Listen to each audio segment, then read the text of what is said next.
అంటే ముస్లిం కాని వాళ్ళు చచ్చిపోతేనే మాట్లాడాలి సెక్యులరిజం అంటే? హిందువులకు జరిగితే మాట్లాడకూడదా? That can be defined as secularism. ఇది సమస్య మన దేశంలో. అందుకని ఇలాంటి ఈరోజు నాయకులందరికీ, మన జన సైనికులందరికీ కూడా, విరమణలు అందరికీ కూడా నాకు ఒక విన్నపం ఏంటంటే, సెక్యులరిజం అనే పదానికి మీరు ఈ పడికట్టు డెఫినేషన్ మీరు తీసుకోకండి. ఇది మటుకు మీరు చాలా చాలా స్పష్టంగా తీసుకోవాలి. నేను చాలాసార్లు చెప్పాను, ముస్లిం సమాజంలో చాలామంది వచ్చి అడిగినప్పుడు, మీకు ఏదైనా ఇబ్బంది వస్తే మొట్టమొదటి గొంతెత్తేది నేను. మీకు గుర్తుపెట్టుకోండి, కష్టం వచ్చింది. ఎందుకంటే ఎందుకంటే నేను ఏం మాట్లాడుతున్నానంటే, సార్ ఇది మనందరం ఇక్కడ మనం పాకిస్తాన్ ఇస్లామిక్ రాజ్యం, అది the announced Pakistan is an Islamic nation. But India is not a, మనం చెప్పుకోవచ్చు కదా, this is a Hindu nation చెప్పొచ్చు కదా. మనం ఎందుకు చెప్పం? మన మూలాల్లో మతం అనేది ఒక విధానం అంతే. అందుకని మనం ఇప్పుడు చెప్పాల్సిన అవసరం లేదు.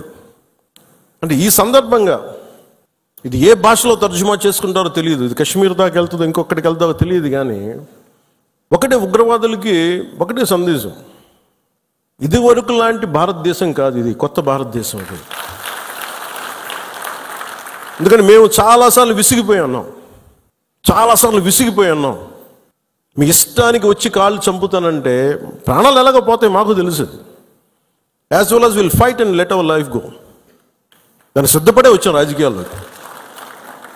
ఉట్టిన ఎందుకు వస్తాం? పదవులుగా? పదవులు లేకపోతే మనకి ఏమొస్తుంది? ఇంకా బాగుంటుంది పదవులు లేకపోతే, స్ట్రెస్ ఉండదు. అందుకని పదవులు ఆశించేది ఎవరైనా సరే ఇది బాధ్యత. ఇది మనందరం బలంగా మాట్లాడాలి. అలాగే ఈ సందర్భంలో పోయిన ప్రాణాలని మనం ఎలాగ తిరిగి తీసుకురాలేం. పెద్ద ఎర్నింగ్ మెంబరు చనిపోయాడు కుటుంబంలో, మధుసూదన్ గారి కుటుంబంలో. సో మనందరి తరపున, మీ అందరి తరపున, పార్టీ తరపు నుంచి ఆయనకి ఒక 50 లక్షల రూపాయలు ఆయన కుటుంబానికి అందజేస్తున్నాం.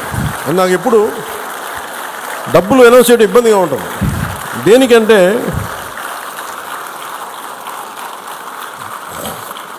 దేనికంటే మనిషి ప్రాణాలకు విలువ కట్టడం నాకు ఇష్టం ఉండదు. కానీ కొన్ని సందర్భాల్లో అది చిన్నపాటి ఊతం అవుద్ది అంతే. పిల్లల చదువులకు కావచ్చు, ఇంకోటి కావచ్చు. ఇవన్నీ కాకుండా మధుసూదన్ గారి కుటుంబానికి, వారి కుటుంబ సభ్యులందరికీ ఈ సందర్భంగా నేను ఒకటే విన్నవించుకుంటున్నాను, మీకు ఏ కష్టం వచ్చినా సరే మేము మీతో ఉన్నాం. ఏదో ఈరోజు ఒక 50 లక్షలు ఇచ్చి మిమ్మల్ని వదిలేయటం కాదు. మీకు ఏ కష్టం ఉన్నా సరే వాళ్ళకి మన పేషెంట్ నెంబర్స్ కూడా ఇచ్చాను. Any time you can reach out. మీకు ఏది అవసరం ఉన్నా, ఎందుకంటే చెప్పిరావు ఉపద్రవాలు.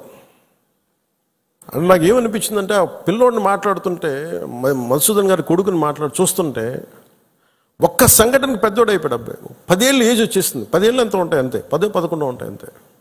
ఒక 20 ఏళ్ల కుర్రోడు ఎలా మాట్లాడుతాడో అలా మాట్లాడుతున్నాడు అబ్బాయి. ఒక చిన్నపాటి సంఘటన చాలు.